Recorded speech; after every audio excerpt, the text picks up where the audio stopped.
Esto es El Casaqueo con Luis y Piña. Muy buenas noches, sean todos bienvenidos a un episodio más, un episodio en el cual estrenamos la nueva temporada de este bonito podcast que llevamos ya un par de años llevándole a usted a través de este canal, El Casaqueo.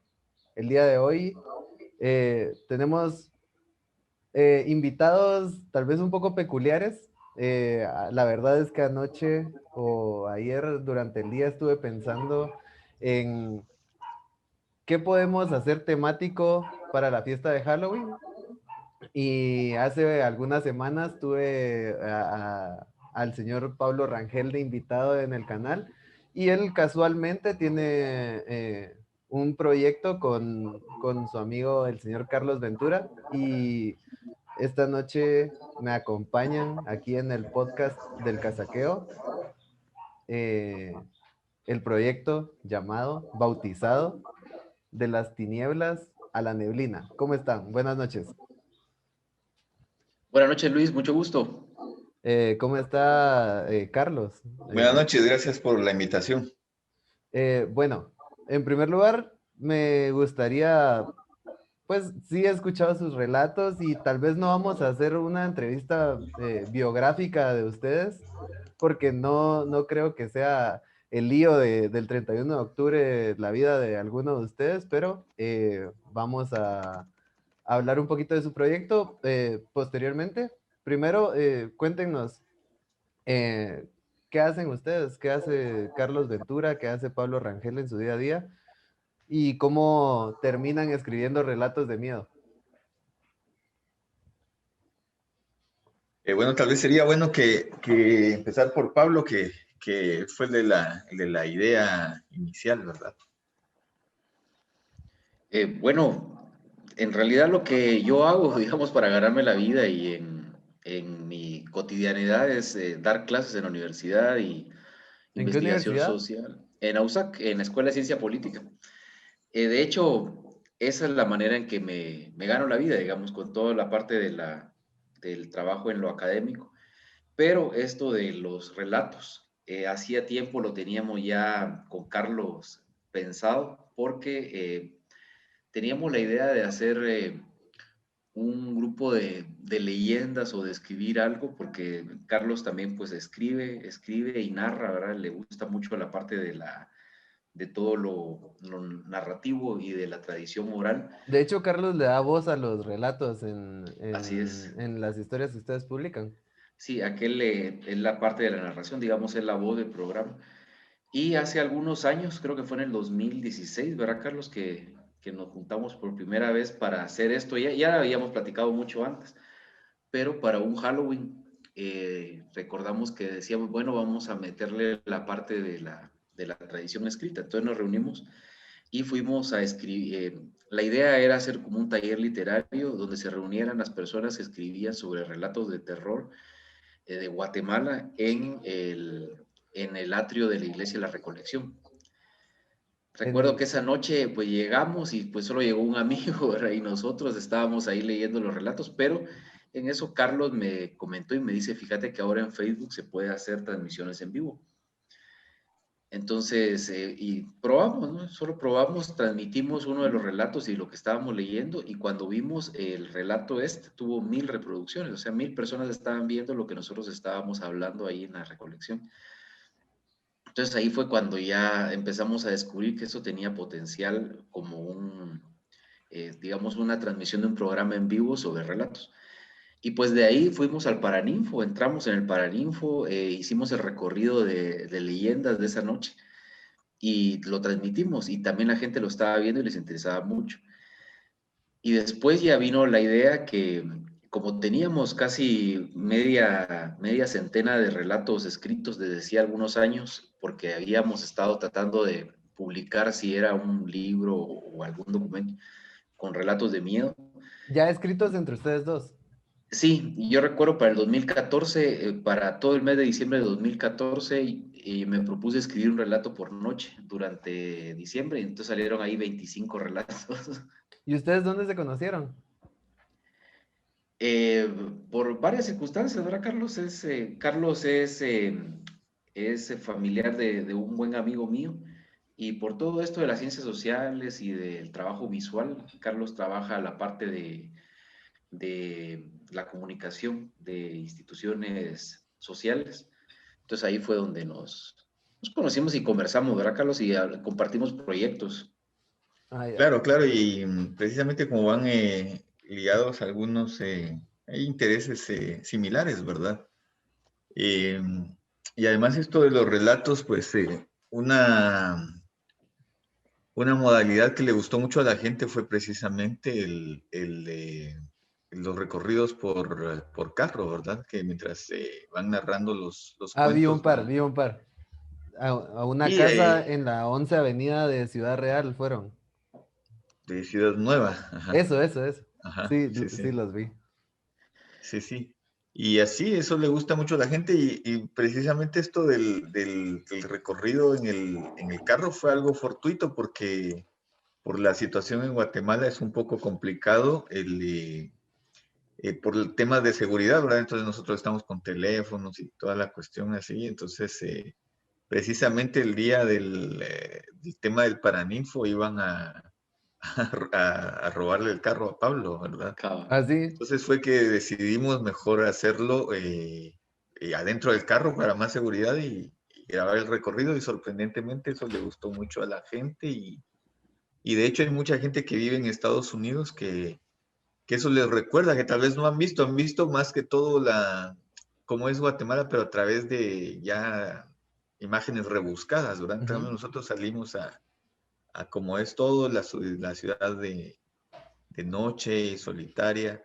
Y eso le gusta mucho a la gente. Incluso en ocasiones hay mucha gente que se conecta de otros lados, de México, de Argentina, de Colombia, de diversos lugares. Y la otra vez que estábamos platicando con el Lick Pablo, Cabal nos estaba contando que tuvieron un en vivo con 70,000 personas o una cosa así. Ah, Eh, sí, sí, sí. A veces hay ocasiones que se ha juntado bastante gente. Eh, sí, las reproducciones las posteriores de video, reproducciones, digamos. ajá, las reproducciones. Sí, Y pues. En, ahí, precisamente creo que fue el de la morgue, el que ha tenido más difusión, lo que grabamos en la morgue del Hospital Roosevelt. sí, Y de ustedes dos, ¿quién escribe los relatos? Quién es el que se dedica más a la escritura? ¿O cómo se reparten las tareas del proyecto? O cómo le hacen? la idea es, bueno, yo escribo los relatos, la mayoría, digamos, y después Carlos los adapta a la Él los narrativa. graba, digamos. Ajá, él los graba y le pone todos los efectos sonoros y la voz, el ritmo y toda la cosa. Y ya los escriben como guionizados, como con diálogos, o los van Sí, agregando cuando los de producen. hecho hubo un tiempo que estos relatos se estuvieron publicando en La Hora, en la sección cultural. Entonces yo escribía los relatos y los mandaba al compañero que estaba allá en ese momento, que después ya lo despidieron y ya no hubo forma de publicar. Y entonces así, eh, si no es por hacer publicidad, pero recuerdo que el relato este de uno que se llamaba Muerte Súbita, que era sobre la historia de un médico forense que en la morgue del hospital general, no, del cementerio general había tenido algunos encuentros paranormales y todo.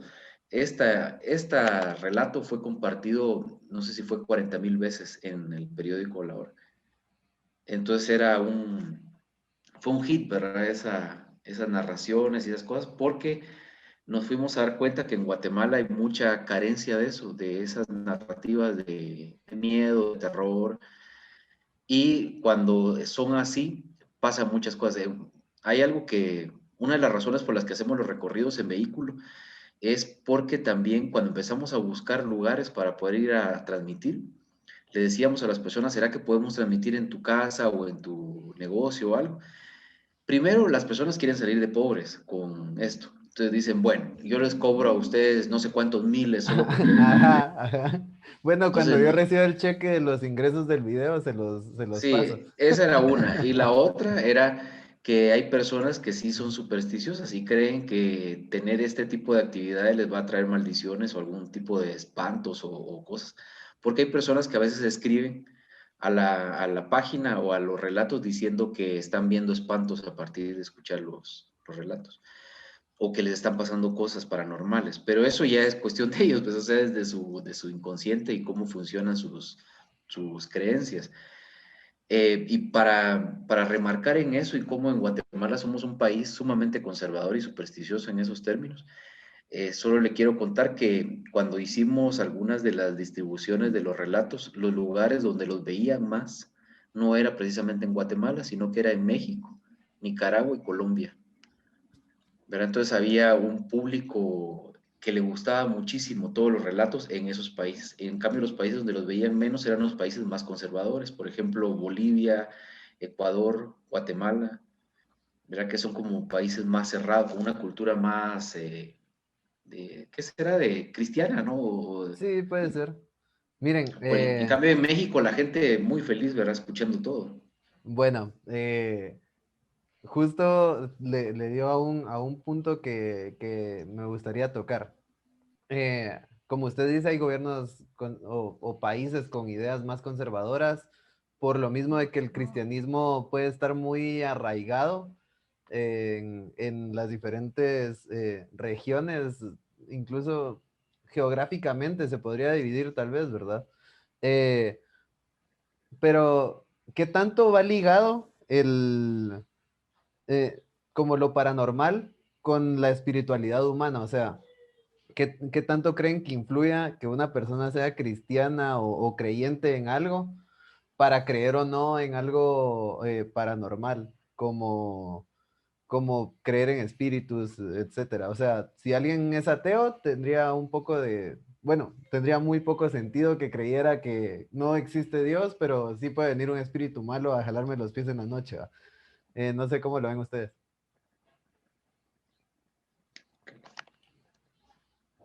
A ver, creo que sí hay determinadas contradicciones a veces, ¿verdad? Porque Perdón, puede, Carlos, porque, sí, porque hablando de eso, entonces tendría, o sea, si estuviera ligado, tendrían que ser los países más cristianos los más interesados en este tipo de relatos, ¿verdad? O sea, si fuera esa la lógica. sí, pero normalmente hay muchas personas que deciden no creer en algo, pero creen en otras cosas, ¿verdad? Ujú. Es decisión. Entonces, ajá, ahí hay mucha, ahí es un espectro muy amplio para discutir eso. Entonces, por ejemplo, yo recuerdo una vez que estaba me tocó ir un par de días a la filmación de una película que hubo aquí hace muchos años, y el equipo técnico eran todos extranjeros, habían argentinos, españoles, uruguayos, algunos cubanos. Y recuerdo que, a pesar de que era gente totalmente, para nada religiosa, pues sin embargo tenían en una esquina, ahí en la zona 16, en un jardín, dos cuchillos enterrados en cruz, porque según ellos eso les iba a evitar que lloviera durante la filmación. Entonces, es lo que decía, ¿verdad? Si la gente no cree en una cosa, resulta creyendo en otra. Además, recuerdo una vez uno de los programas que tuvimos, que Pablo iba a hablar acerca de la Ouija, que ahorita lo va a mencionar Pablo. O sea, la Ouija es Ah, vamos a incluso hablar de la Ouija, vamos a hablar de la Ouija. es un producto que la gente piensa que tendrá cientos de años y es del finales del siglo XIX, me parece, incluso es marca registrada, porque es un invento. ¿Así? Y entonces Pablo imprimió una Ouija, la imprimió, la agarró de internet, la imprimió y la pegó en un cartón para ilustrar lo que iba a decir. Y la gente estaba asustadísima al punto que muchos se desconectaron, dijeron con eso no jueguen, con eso no jueguen, y se desconectaron varios, ¿verdad, Pablo? Bueno, es que aquí también les quería preguntar yo, ¿ustedes, Pablo Rangel y Carlos Ventura, creen o no creen en lo paranormal? ¿O solo es pura fantasía y sale de la pura inspiración eso? Bueno, yo creo que, al menos yo me agarraría aquella frase popular de aquí, que no hay que creer ni dejar de creer, que al final es una ambigüedad que uno no Dejar una puerta entiende. abierta. Digamos, yo soy bastante escéptico y sin embargo, yo he encontrado, he oído cosas y me han enseñado cosas en video de gente que yo sé que sí no es ningún montaje ni nada. Ujú. Incluso en uno de las transmisiones que hicimos en Santa Catarina Pinula, escuchamos algo en el cementerio, ¿verdad? Pero no sé, ¿verdad? Hay cosas que no se explican, otras que quizá tienen explicación natural, pero habría que investigar qué explicación es esa. No sé si ustedes conocen a Dross, Al, al, al que al hace de Dross. videos. Ajá. Ah, Dross, sí, sí, sí, ¿sí? poquito, pero sí lo veo. Ah, bueno, pero él hace también como relatos de misterio, de miedo, de historias. Por ejemplo, tiene un video sobre el experimento ruso del sueño. No sé si usted ha escuchado, a usted que le gustan las conspiraciones, Lick Rangel. Bueno, pero él tiene como varios videos acerca de eso, de fantasmas, etcétera. Y hace un par de meses salió en una entrevista a decir que él realmente no creía y que a veces hasta cambiaba los relatos para hacerlos como más interesantes, ¿no? Para que la gente se interesara más. Y a mí la verdad me quitó un poquito la ilusión porque digo, si alguien me está contando algo de miedo, que se lo crea él, va primero, no, que no me esté vendiendo eso, pero ¿usted cree, Pablo Rangel? Pues esa es una de las preguntas que nos hacían a veces, nos decían, ¿usted les ha pasado algo? ¿Creen algo?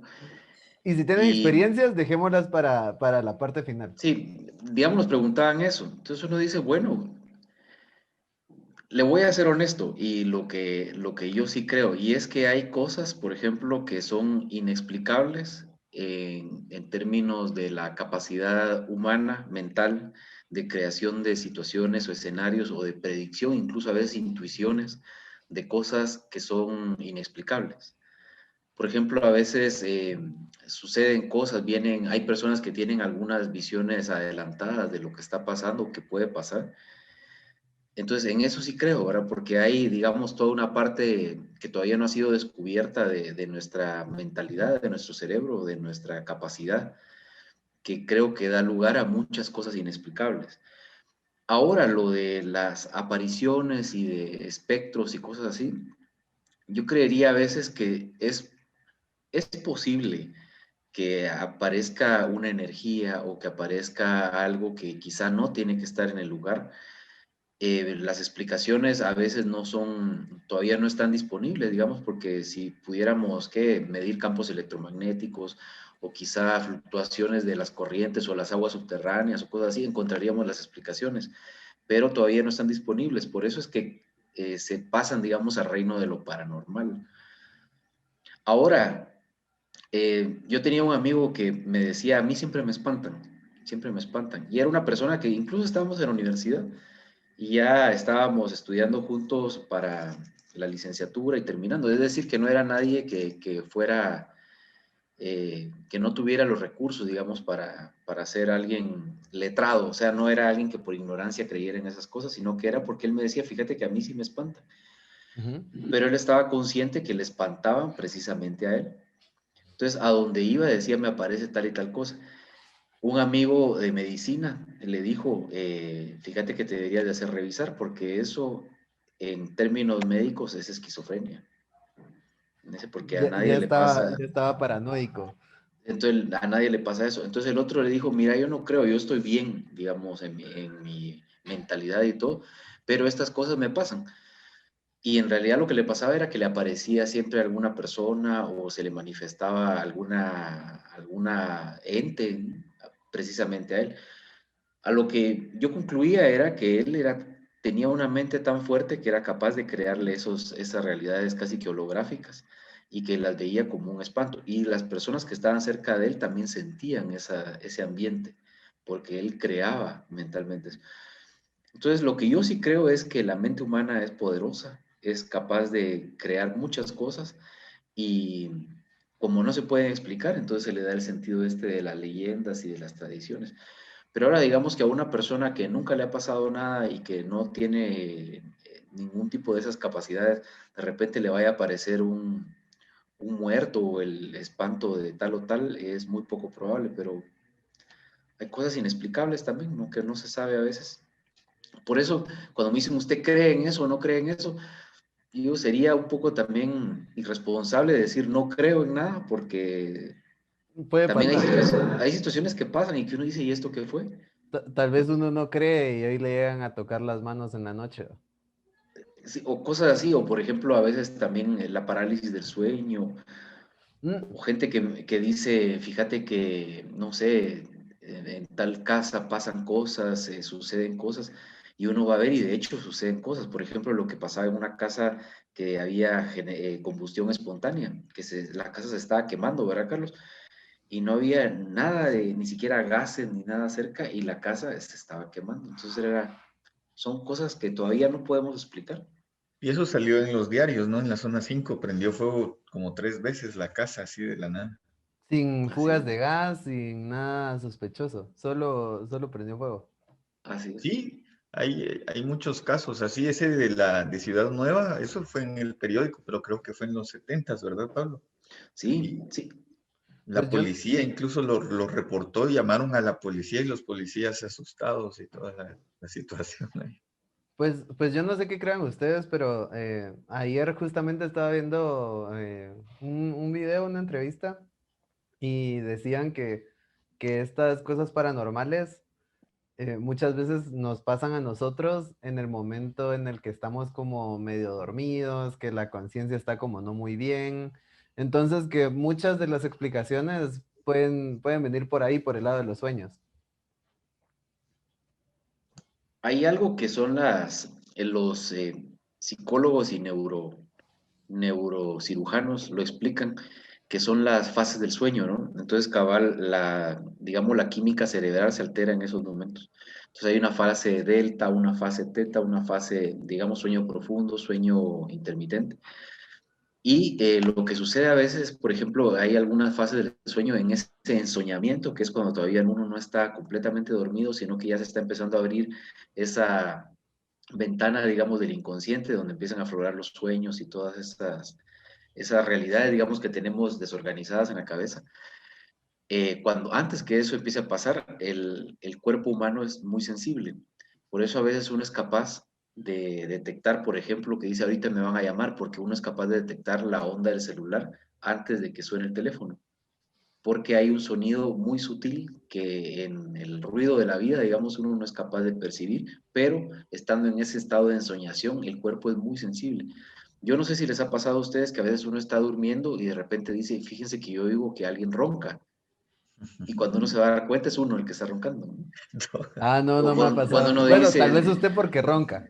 o uno dice, escucho la respiración de alguien, escucho la respiración de alguien, y qué si es la de uno mismo, la que está No, escuchándose. no, no me ha pasado, no Pero me ha como pasado. hay ese momento, digamos, de disociación entre el sueño y el cuerpo, que es una cuestión muy normal, ¿verdad? Y es cuando también se da mucho de esos fenómenos. Hay personas que trabajan en la meditación para que esos fenómenos se den y que llegan a ese momento, digamos, de relajación tal en el que están entrando a la fase del sueño ya profundo, antes de que empiece el movimiento rápido de ojos que los terapeutas del sueño señalan. Antes de eso, pues entonces es donde ellos ya empiezan a tener todas esas percepciones. Hay algunas incluso drogas sintéticas que hacen llegar a ese estado, o algunas drogas naturales también, por eso es que los chamanes las utilizan. Como el ayahuasca, Ayahuasca o a veces también los DMT. hongos o las otras, ¿no? Hay, por ejemplo, digamos, viendo la perspectiva científica de todo esto, Carl Jung, ¿verdad? Hablaba sobre toda esta fenomenología de lo espiritual y de lo paranormal, que quizá a veces no lo queremos ver nosotros desde una perspectiva muy materialista o reduccionista, ¿no? Pero en realidad es que hay un mundo sí, que todavía no hemos descubierto y que en cualquier momento se puede manifestar también, cosas así. Bueno, yo les iba a preguntar otra cosa. ¿Ustedes son religiosos o espirituales o algo de alguna manera? Carlos, Bueno, yo soy de formación católica, Por, no ejerzo mucho, como dije, por pero dos. yo sé. Creo que así somos muchos, ¿verdad? Somos o sea, Más ahora, siento yo que ya la gente como que ya no le gusta mucho la casaca de las religiones. sí, y igual, igual. Formación Sí, católica, ambos. Sí, yo creo que en Guatemala nadie puede decir que es ateo, quizá agnóstico. Ah, muy, muy difícil, muy difícil. En todas las casas creo que nos enseñaron a decir el Padre Nuestro antes de comer o algo así. Y el que no lo sepa, después en el entorno social en el que se desarrolla, lo va a vivir. Sí, sí, definitivamente. En algún momento tuvo que haber entrado uno a misa, por decir algo. O claro, comprender códigos. y lo sigue haciendo para unos 15 años o una boda. Sí, y es que aunque uno no sea católico, va a la iglesia a casarse, ¿va? Sí, Eh, Sí, de hecho uno exacto. pasa todos esos procesos, ¿no? ¿Qué será? Primera comunión, después la confirmación, después la boda, ¿no? Religiosa y todo, que son como ceremonias colectivas que se celebran en los templos de la Iglesia Católica. Y obviamente hay que comprender esos términos, ¿no?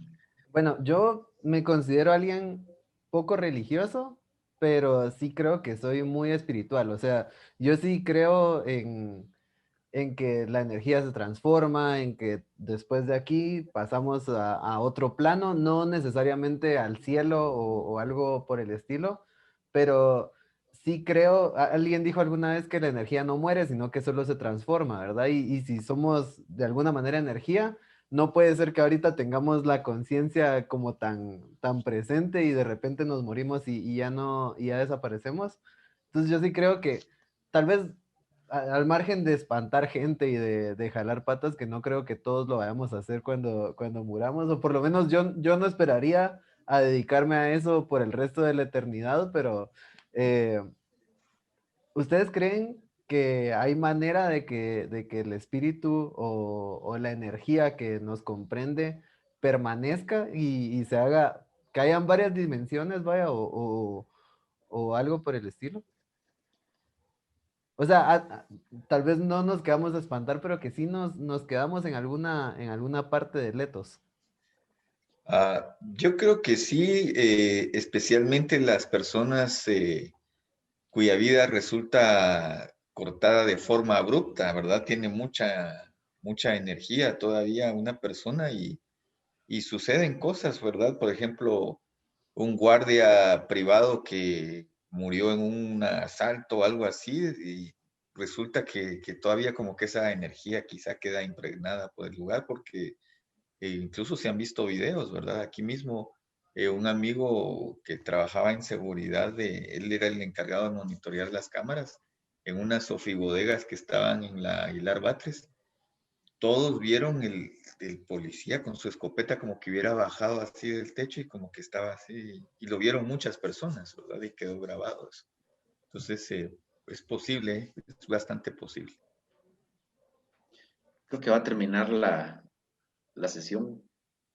Eh, sí. Bueno, pero sigamos que se corte y después nos volvemos a meter.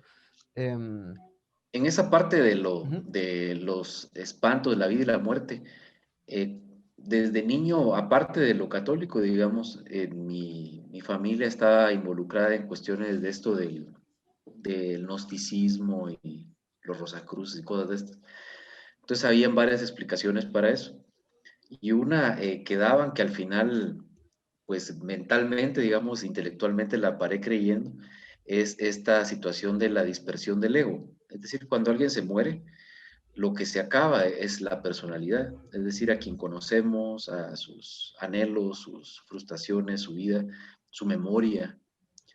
Pero lo que sucede es que la energía, bien como decía Luis, se dispersa, ¿no? Se dispersa y pasa a formar parte de todo este gran, del universo.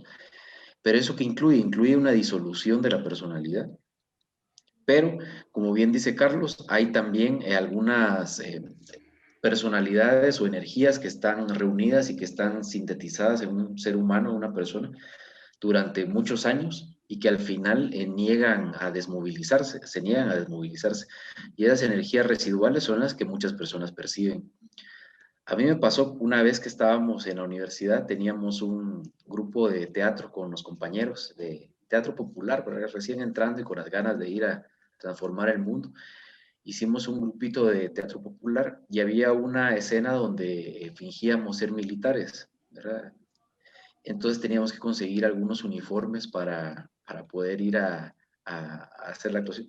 Pero en ese momento era muy complicado conseguir uniformes militares, porque era el que quería uniforme militar era para infiltrarse en el ejército, saber qué, ¿verdad? Entonces, Y usted no tenía esas prácticas paramilitares en ese entonces. Entonces, había alguien en el público que dijo, yo les puedo conseguir, pero era un compañero que era así de acciones cuestionables, ¿no? No se Ujú. sabía de dónde había aparecido, y dijo, yo les consigo los uniformes. Entonces apareció a la semana con una bolsa llena de uniformes militares, y dijo, aquí está, deme 50 quetzales y se los dejo. Entonces le dimos 50 quetzales y yo me llevé los uniformes para la casa. Desde que los bajé, yo sentí algo extraño en esos uniformes, ¿no? Un olor raro para empezar. Pero cuando lo entré y dije, bueno, los voy a sacar, los voy a lavar, tenía un perro ahí y el perro que estaba se le tiró encima de los uniformes y empezó a gruñirles. Se puso sumamente tenso el perro. Y mi hermano estaba ahí, mi hermano es mucho más perceptivo en esos términos, él le heredó esa capacidad, digamos, de mi mamá, de ver cosas o de percibir cosas, de ser más sensible, digamos. Ujú. Y me dijo, no, eso no está bien, llévatelos, tienen algo. Entonces ya me lo llevé, pero al final la cuestión es que esos uniformes venían impregnados de alguna energía, que saber ni qué habían hecho con ellos o si se los habían quitado de algunos cadáveres quizá. Y el perro y mi hermano fueron capaces de percibirlo y yo no.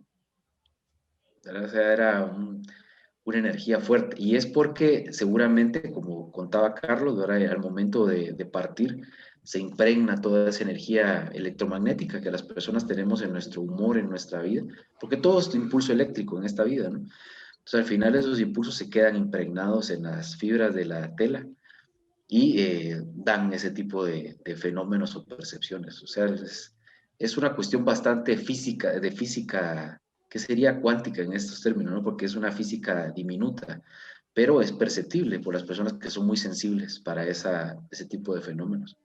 Y es que hablando un poco de eso, de física cuántica, no sé si ustedes sabían, pero ya hay una máquina que puede hacer una copia exacta.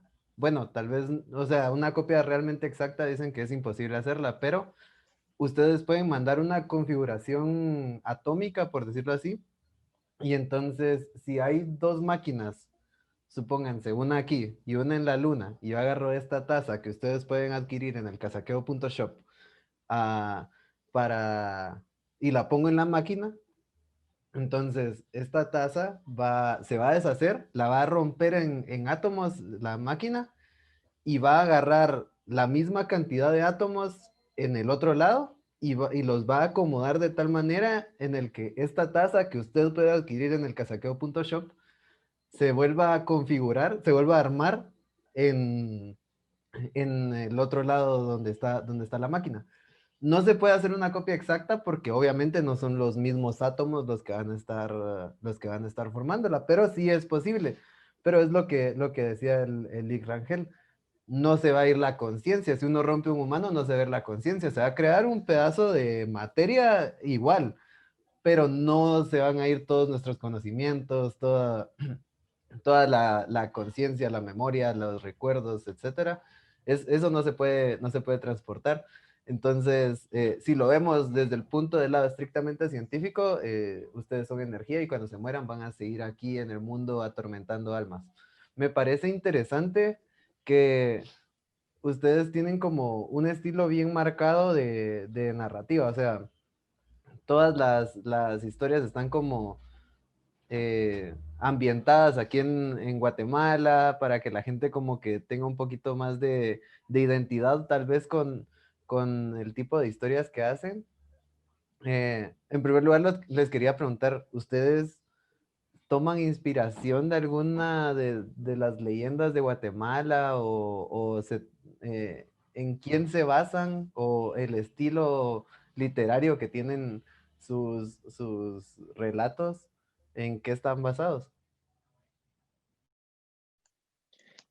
Pues hay varias fuentes, pero quisiera también explicar algo de qué era mucho de lo que la gente pedía cuando recién empezamos. Ujú. Cuando recién empezamos, creo que en Guatemala hay muchas maneras de ver esto de los fenómenos paranormales. Una es la gente que los cree totalmente y que es muy dada a la historia oral y a toda esa, hacer esa reminiscencia de su infancia, de cuando escuchaban el programa de tal o cual, de Héctor Gaitán, dicen, ¿verdad? De Entonces cuando queremos, llegaba el sombrerón a su ventana. es Todo eso. eso, ese tipo de relatos les gusta mucho. Entonces, esa es una manera de verlo. Y hay otro, que son ya gente a veces más jóvenes, que están bastante influenciados por estos programas de búsqueda de espantos y de fenómenos paranormales de manera técnica, que es ir con una cámara, ponerlo y filmar y capturar los espantos, digamos, en cámara, e ir a cazar fantasmas, ¿no? Entonces, muchos decían, vayan a un cementerio y van a ver cuántas manifestaciones se les dan ahí. Y por otro lado, otros decían, no, mejor sigan narrando desde el carro y queremos seguir oyendo las historias porque lo que nos gusta son las historias. Ujú. Entonces ahí en esas, digamos, todas esas tendencias, fuimos encontrando que nuestro estilo al final era contar estas historias que son la mayoría historias ambientadas ¿qué será? En nuestra generación con Carlos, ¿no? Que somos de la misma generación, más o menos de 70, que nacimos en los años 70, ¿verdad? Y que ahora pues ya estamos en los 40 o un poquito más. Entonces ahí estamos en ese rango, digamos, Un, etario, un poquito con más de esas 40 ideas. son 49. ¿No? Es que Carlos ya está unos días después de los 50. Ya estoy ya le di play al lado B del cassette. Ah, ya le cambió de lado al acetato. Bueno, Claro. Eso. Y otra cosa también es que está muy, se marca también digamos, el estrato social desde el que es narrado. Porque a veces se nota, digamos, dice esto lo escribió alguien que vivía en una colonia popular, clase media, media baja, citadina de los años 80, ujú. que soy yo, ¿verdad? Cuando era niño, o Carlos cuando era niño. Describiendo un poquito el pasado. Ajá, son las experiencias personales que se llegan a partir de eso, porque cuando se narra, por ejemplo, experiencias de la clase alta del país, se hacen de una forma como irónica, señalándolos, hay por ahí también algo de clase, y cuando se relata, por ejemplo, la situación en el área rural, también se ponen como con cierta idealización, digamos, de aquellas perspectivas, de cómo, ¿Todas las historias las escriben ustedes o hay sí, algún, todas. no hay alguna que se las mande algún fan o algo así que miren? Hubo una que envió un fan una vez y la pasamos, pero regularmente las historias vienen, son, digamos, es que alguien dice, yo tengo una experiencia de lo que me pasó, y lo que la Ujú, gente quiere es que se lea en vivo, y que ujú. diga, mire, yo oí el grito de la Llorona, yo oí tal cosa, yo sentí tal cosa. Entonces, eso es lo que quieren que se haga, Pues pero ya al eso momento, les daría audiencia. Hoy tenemos al tipo que le arrancó el carro solo. sí, de hecho, eso es lo que hacemos, eso es lo que la gente hace, y por eso es que les gusta tanto esa parte de los comentarios, porque es donde se ponen a compartir lo que les pasó y nosotros lo leemos. Entonces mucha gente como que comparte sus situaciones personales y dice, a mí me pasó esto, me pasó aquello, y pues lo vamos leyendo. Pero también a veces pasa que las personas narran sus historias y las hacen como de una forma muy, digamos, muy cruda, no tiene forma literaria. Entonces hay que darles, y si se le da ese sentido, pues entonces donde ya uno va viendo que la historia necesita más recursos. Entonces, por Tiene, ejemplo, la historia de uno es la suma de 5 o 6 historias que escuchamos alguna vez. Hay una historia que se llama El Brujo de la Cuadra, que es la reunión más o menos de unas, ¿qué será? 15 anécdotas de cosas que pasaban, desde asaltos y cosas feas que uno vio, por ejemplo, de cómo le amputan la mano a una mujer en la terminal para robarle los anillos, ¿verdad? Que era una práctica muy común en los años 80, 70. arrancarle la mano a alguien solo por los anillos. Exactamente, pasaba, o que cosas así, ¿verdad? O que le arrancan las orejas a alguien para quitarle un arete. Y era oro brasileña. No, en ese tiempo, pues en ese tiempo era la criminalidad, digamos, era también bastante severa, ¿verdad? En esos términos. Y cosas de esas, hasta la historia de cuando se jugaba pelota en la calle, o de los patojos que veían perros y que los atacaban, todas esas, o sea, son sumas de un montón de historias. Solo con una anécdota no se logra construir algo, sino que hay que ponerle bastante recurso. Ok, ok, me gusta esa aclaración. Bueno, jugar Ouija. ¿Ustedes han jugado Ouija? No, yo no, Nunca. yo no, no, nunca. Y pero sí, pero ¿cómo es que se juega? Es como una tablita, ¿no? Con Pablo es lápices, quien ¿no? hizo una investigación y sería bueno si nos Porque, contara la porque experiencia de ayer ese estaba programa. escuchando un relato en el que uno de los personajes estaba jugando Ouija sin permiso en el baño de una casa ajena. Y Sí, le dice, mire, ¿y usted por qué viene a hacer esto? Ah, es que en mi casa no me dejan, o algo así le dice. Ajá. Pues, era el que se le había metido el espíritu a una joven que estaba que ganaba dinero. ganaba dinero porque era el espíritu de un nazi que estaba drenando los recursos de Guatemala para dárselos a un movimiento neonazi Es en cierto, es cierto. Alemania. Se ganaba la lotería ella solo por comprar el boleto. ¿Va? Ajá, que se Ujú. la había ganado 5 veces ya. Bueno, pero ¿usted ha jugado Ouija o ha estado en contacto con una Ouija? Ouija. Sí, sí, sí, de hecho, esta que hice, digamos, de utilería, antes yo sí había conocido Ouijas y visto Ouijas, tanto como que jugaba en una sesión, no, porque no había tenido la oportunidad. Ahora todo esto de las tablas parlantes, les decía, ¿no? En los siglo XIX, es parte del fenómeno del espiritismo o del espiritualismo de la sociedad magnética. Hay un señor que se llama Alan Kardec, que es un nombre, digamos, porque supuestamente los espíritus le revelaron varias reencarnaciones y que se llamaba Kardec, pero en realidad un señor, un francés, hasta hay una película en Netflix si quieren verlo, y esta persona pues lo que tenía era comunicación con el mundo de los espíritus. Y a partir de ahí empieza el movimiento espírita. Y incluso en Guatemala hay una sociedad espiritista. Y la sociedad espiritista lo que hace es que a una persona que es medium canaliza algún espíritu y los espíritus desencarnados hablan con la colectividad. Entonces, ahí hay como ese tipo de energías y todo. La Ouija, digamos, es uno de esos portales, pero en un primer momento fue creada como un juego para los niños, ¿verdad? Porque se decía, hablen con el más allá, es como Hablen decir, con su tía.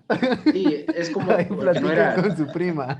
no estaba tan estigmatizado todo esto, ¿verdad? Era como, ahí está, era como jugar que Totito, jugar Luisa o jugar uno de estos juegos Como no de... habían Blackberries, bueno, tengan su Ouija y platiquen ahí de casa a casa.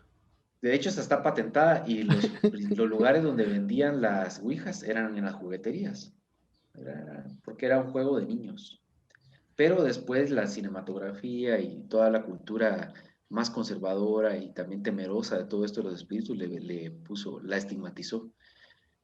Pues, a mí me suena un poco eh, raro, ¿ah? Difícil que pase algo así, que uno pueda dejar algún portal abierto o algo así, porque partiendo del punto en el que las energías se, cuando uno muere, solo se transforma y se acaba la conciencia, no tendría un espíritu por qué tener que venir a comunicarse con alguien, pues, o sea, si ya no se acuerda de vos, ¿para qué va a venir a platicar, va? Ahí es donde viene la parte esta que era, ¿qué es lo que se disuelve? ¿No? O sea, lo que se Ujú. va es nuestra energía, digamos, pero ¿qué es lo que queda? Entonces queda ¿Y impregnados dónde queda? en esa, digamos, esa materia ultrasensible que es el éter, quedan materializados en nuestras personalidades, es decir, nuestras alegrías, temores, todo nuestro humor, digamos, queda impregnado en alguna parte. Y lo que dicen algunas personas, ¿no? Eso obviamente yo no lo apruebo ni lo desapruebo, que las personas que están canalizando energías lo único que hacen es ser como un cassette donde suenan toda esa información electromagnética, que ser como una grabadora, ¿no? Que suena como un cassette que le llega, reproduce la información y después se va. Es decir, lo que están, ¿qué se podría decir? Impersonando son las energías de otras personas que quedaron dispersas por el mundo. Es, es difícil el género de misterio aquí en Guatemala, Lick. Ah, sí, hay mucho temor. Por ¿Es ejemplo, a mí peor me ha pasado. es peor el temor de la gente que cree o el esceptismo? Yo creo que lo que hay es una doble moral, porque mucha gente dice, no, yo no creo en eso, ¿verdad? Eso es prohibido. Pero después, en mensajes privados, me escriben y dicen, mire, ¿usted conoce algún brujo O fíjese que en mi casa hay ciertos fenómenos, ¿será que usted puede contratar a alguien que haga una limpieza? ¿O será que A los usted hace, Warren, ¿será que usted tiene el sí, número o de los será que usted hace Warren? rituales de limpieza en casas? Mire, yo oí que en su relato usted narró de que había brujería en tal lugar y sí, a mí en mi casa también pasó. ¿Será que pueden venir aquí a limpiar? Yo les pago. Cosas así, ¿verdad? Entonces yo le digo a Carlos, mira, nos están diciendo que en tal casa hay espantos, pero quieren que vayamos a calmarlos. Esa operación, digamos, yo no estoy en capacidad de hacerla, ni creo que Carlos tampoco No, no, no, para nada. podamos hacer ese tipo de cosas, porque no, para empezar tendríamos que creer en eso. Sí, sí, ¿cómo voy a limpiar algo que no estoy viendo? ¿Va? Claro, es como complicado, pero, y también podríamos hacer lo que hacen muchos, y no es hablar mal de nadie, y en general, también hay mucha charlatanería, ¿no? Mucha gente que dice, esto es así, y así se hace esto aquí, y se cobra tanto y tal. Es la manera también de sobrevivir de ese tipo de cosas. En Guatemala y México, en toda Mesoamérica, la brujería y estas ideas de lo paranormal y de la limpieza y cosas así está vigente, ¿no? O sea, es algo que Bueno, está ahí, los cultos, estos paganos, ¿no? ¿y qué Están ahí tal presentes. les parece si cerramos un poquito el programa con la experiencia paranormal top de cada uno? Si tienen Dale, alguna, pues. Carlos. Carlos, dale. Ah, se enojó. Perdón, es que aquí hay una gata que estaba haciendo bulla. Ah, bueno. Eh, bueno, la que me ha pasado así durante, a ver, eh, la más fuerte que yo viví hace ya muchos años. Yo crecí aquí en el centro, de una casa muy antigua en la zona 1. Y digamos que con mi papá nos quedábamos viendo televisión, alguna película, viernes o sábado. Solo los dos, de ahí mis hermanos y mi mamá, pues se dormían temprano. Y un día escuchamos un ruido muy fuerte y salimos al ver al patio, porque era de esas casas con corredor y toda la cuestión. ¿Sabe qué? Deme Ajá. chance, vamos a pedirle a la edición que le ponga un tono sombrío ahí a la toma y que siga contando la historia. Dele. Ah, bueno. Bueno, a mí me sucedió hace muchos años, yo crecí en una casa muy antigua de aquí del centro y con mi papá nos quedábamos viendo televisión en la madrugada y una noche de esas que estábamos viendo alguna película, era viernes o sábado que nos quedábamos viendo alguna película y oímos un ruido muy fuerte y salimos a ver porque era de esas casas antiguas que tenía las habitaciones, un patio adentro, corredor y todo eso. Salimos a ver y no había absolutamente nada, incluso teníamos una perra muy brava y la perra estaba echada, no se movió ni nada.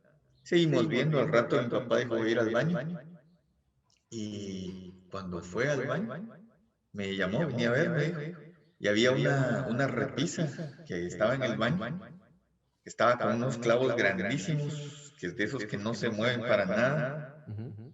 y como que lo hubieran descolgado de esos clavos y todo estaba tirado al otro lado del baño. Y lo volvimos a poner, la repisa estaba fija totalmente. Ahí pasamos el terremoto del 76, otros temblores, y eso Nunca se cayó. nunca se había caído. Y ahí, de hecho, ahí se quedó en esa casa. Y nunca supimos qué fue. Nos pudimos a pensar, a recordar si era aniversario de la muerte de alguien o el cumpleaños de algún muerto o algo. Nada, absolutamente. Y de los, vamos a ver, 28 años que viví en esa casa, creo que 29 años viví ahí, fue la única vez. Me quedé solo muchas veces en esa casa. De hecho, viví solo después de que mis papás se regresaron a Shell. Nunca más nada así de fuerte, porque eso fue algo físico, ¿verdad? Lo arrancaron de ahí, lo quitaron de la nave y lo tiraron todo por un lado. Nunca supe qué fue y hasta la fecha no sé qué pudo haber sido. Bueno, va, me toca y después vamos con Rangel. ¿Les Ok. parece? Va. Ok. Bueno, corría, no sé qué año era, la verdad era hace muchos años, 2010, 2011, no tengo idea. Y mi primo se estaba casando. Era la boda civil de mi primo en la casa de mi tía. Eh, y si lo estás viendo, Cerote, no estoy diciendo nada malo, no estoy diciendo ninguna mentira, vos no te querías casar. Entonces, estaban ahí en el impasse entre que sí, que no, que yo sí quiero, que yo no, porque era una situación un poco, ya saben, de esos matrimonios que se ven aquí en los, en las culturas mesoamericanas que porque se embaraza la chica ya se tiene que casar uno, ¿verdad? Em, pues entonces estábamos ahí en el impasse de que sí, que no, había una mesa con la comida servida y había un como una, un Pyrex de vidrio, ¿verdad? Puesto justo debajo de la foto, el papá de mi primo murió, y justo puesto debajo de la foto de su papá, estaba puesto ese Pyrex sobre una mesa. Y entonces cuando estábamos en el impasse de que sí, que no te cases, que sí me voy a casar, que sí la quiero, pero no quiero estar casado, que no sé qué. Y pues si estás viendo esto tú, siempre te amó, siempre se quiso casar contigo, éramos nosotros los que no queríamos que se casara. Bueno, pero bueno, en fin, en ese impasse, de repente se escucha que un vidrio se quebró y así se quebró sin más. Entonces todos viendo qué onda, qué había pasado, voltean a ver a la mesa de la comida y el Pyrex estaba partido a la mitad, pero un corte así como que se reventó, explotó y solo se partió a la mitad, justo debajo de la puerta, debajo de la foto del papá de mi primo. Y sepa que habrá sido, puede que haya estado caliente o algo así, se haya quebrado el vidrio, no sé, no sé. Es fácil buscarle alguna explicación, pero no comprobarlo, entonces. Eso es, bueno, hace un par de meses que falleció, bueno, tal vez más, un compañero de la escuela de política, uno de mis mejores amigos, falleció y no tengo cómo comprobarlo, pero el día que él se murió estoy casi seguro de que una escalera, él me había dicho, yo acababa de adoptar un perrito, y él me había dicho, mira, voy a llegar a visitarlo un día de estos. Y creo que justo el día que se murió, no lo tengo comprobado porque fue algo que yo analicé ya muchos días después, pero ese día se cayó una escalera aquí atrás de mi casa, o sea, solo sin más, una escalera que estuvo recostada por meses en una pared y de repente solo se decidió caer. Un par de experiencias que yo, la verdad, o sea, cuando uno quiere que algo tenga sentido, tiene sentido, pues, pero ahí se las dejo. Y cerramos con la experiencia paranormal del señor Pablo Rangel. Bueno, yo, experiencias paranormales, sí han pasado cosas, pero no las recuerdo tanto, digamos, con tanto fervor. Ajá. Pero lo que sí me han pasado son cosas de percepciones de situaciones extrañas. Y una de esas son las percepciones de la muerte o del sentido de la muerte, o sea, de la gente muerta o de la carne muerta o de los cadáveres. Por ejemplo, a mí me pasó que cuando fuimos a la morgue del Hospital Roosevelt a hacer un recorrido con Carlos, ¿verdad? Y también fuimos con Piva, una compañera, y entramos a la morgue y pasamos haciendo ahí un recorrido, contamos relatos y todo. El olor de la morgue es muy particular. Es, primero, el formol y todo lo que hay ahí es muy fuerte, son químicos bastante fuertes, pero también el olor de la carne humana pudriéndose es muy particular. Y ese día, cabal nos dijeron, aquí hay tantas personas muertas, y hay niños, hay una nena muerta, un niño y una persona adulta, están aquí guardados en unas bolsas, nos enseñaron la refrigeradora donde está, Va, mire, de y todo, cajón ¿verdad? ya nos ganó porque ni Carlos ni yo dijimos nada que nos haya pasado en una morgue. O sea, ahí ya ganó el concurso. Pero digamos, el sentido ahí, el humor y el ambiente es un ambiente bastante de muerte, tétrico. Y recuerdo que esa vez, cuando salimos de ahí, yo tuve que ir a quemar mi ropa porque no podía soportar el humor que me había quedado de todo eso. ¿Así? Pero en medio de toda digamos, esa situación de mortuoria, ¿no?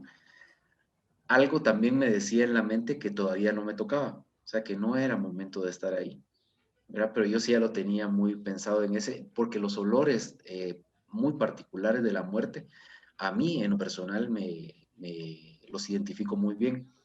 Me pasó algo también hace un tiempo que yo iba a comprar una constancia de colegiado activo al edificio este, el JADE, uno que está en la zona 9, y me dijeron que no había.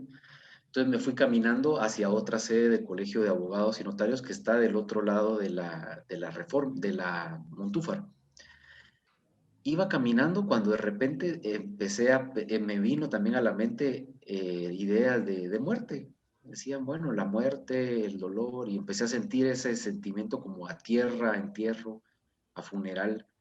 Dije, qué extraño, ¿verdad? Y dije, a ver si no va a pasar algo. Entonces me fui, llegué al lugar, compré mis constancias, regresé, y al regreso volví a sentir ese humor.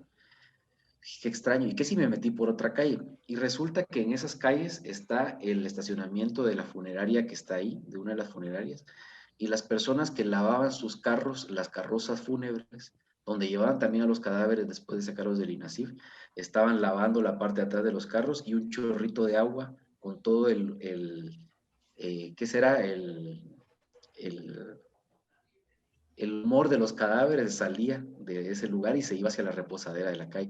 Entonces, ese olor era el que yo sentía, ¿no? El olor de muerto. Ujú. Y por Ajá, o eso es que sea, vinieron era todas algo que las le... ideas. Ajá, cabal, cabal. Todas las ideas. También me pasó una vez en el museo que vino a la Antigua, un museo de la memoria de Chile, que yo entré y cabal sentí también, dije, qué raro, aquí huele a muerto, ¿no? Entonces, no, que no era así. Empecé a caminar y empecé a sentir más fuerte el ambiente de muerto. Cuando veo tenían una bandera de Chile de más o menos 5 por 5, hecha de fémures humanos que habían sido encontrados en las fosas clandestinas del régimen de Pinochet. Y entonces habían sido esos huesos pelados. Constitución que va a ser abolida en los próximos días.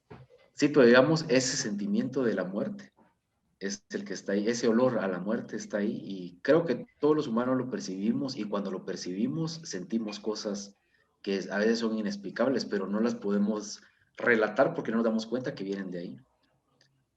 O sea, Ok, la ok. muerte, ¿no? No sé si será experiencia paranormal o extrasensorial, pero De que hubo algo, hubo algo. claro. Bueno, entonces, muchas gracias por haber estado aquí. Gracias por atenderme a estas horas de la mañana. No sé a qué hora va a salir, pero seguramente saldrá el 30 de octubre antes de Halloween. Y muchas gracias por su tiempo y por sus experiencias. ¿Dónde podemos encontrarlos? ¿Qué días los podemos ver? ¿Y dónde podemos contratar sus servicios de cazafantasmas? El 31 vamos a tener una programación especial. Tenemos una página en Facebook que se llama De las tinieblas a la neblina y vamos a estar transmitiendo relatos de terror el 31 en la noche, celebrando también un aniversario más de nuestro inicio de transmisiones. ¿Verdad, Carlos? Sí, y ahí vamos a platicar de las historias nuevas que hay para ahora, ¿verdad? Van a ser un poquito más, normalmente son 2 relatos los que tenemos los sábados y ahorita vamos a tener un poquito más. Ajá. El canal de YouTube se llama Tinieblas Intensas. Y en Twitter también están como Tinieblas Intensas, creo yo. Sí, en realidad a YouTube y a Twitter no le damos también mucha vuelta, ¿verdad? Porque creo que nos hemos quedado bastante en el Facebook, pero solucionamos esos problemas de producción y esperamos más adelante pues seguir. Ahora, también hay que remarcar algo, todo esto de los relatos y todo es completamente ad honorem, ¿verdad? Porque no, es como parte de nuestro aporte, digamos, a la cultura oral del país, porque no hay ningún tipo de rédito, más que la buena voluntad y también los saludos que nos dan las personas que escuchan y ven el programa. Lo ideal sería, y esa es una de las falencias también de muchos de los programas de este tipo, es que pretenden lucrar con este tipo de espectáculo y hacerlo de una manera exponencial y es bastante complicado porque primero Guatemala no está circulando plata ahora y después que en el contexto de la pandemia es muy difícil presentar cuestiones en vivo, ¿no? Entonces, Sí, muy difícil. Por eso ustedes están entrándole ahora al contenido de conspiraciones como HARP y no sé qué más, ¿cierto? Así es, ajá. Bueno, entonces, muchísimas gracias. Pasen a seguirlos aquí y yo les voy a estar dejando este bonito podcast completo aquí en el canal de YouTube, en Spotify, en iVoox, en Apple Podcast y vamos a tener algunos fragmentos de esta conversación que tuve con De las tinieblas a la neblina. Muchas gracias al licenciado, doctor, maestro y catedrático, todo, el señor Pablo Rangel y al señor Carlos Ventura, que nos estuvo acompañando esta mañana de jueves, ¿por qué no decirlo? Aunque ustedes lo están viendo tal vez viernes en la noche. Bueno, muchísimas gracias y nos vemos la que sigue. Adiós.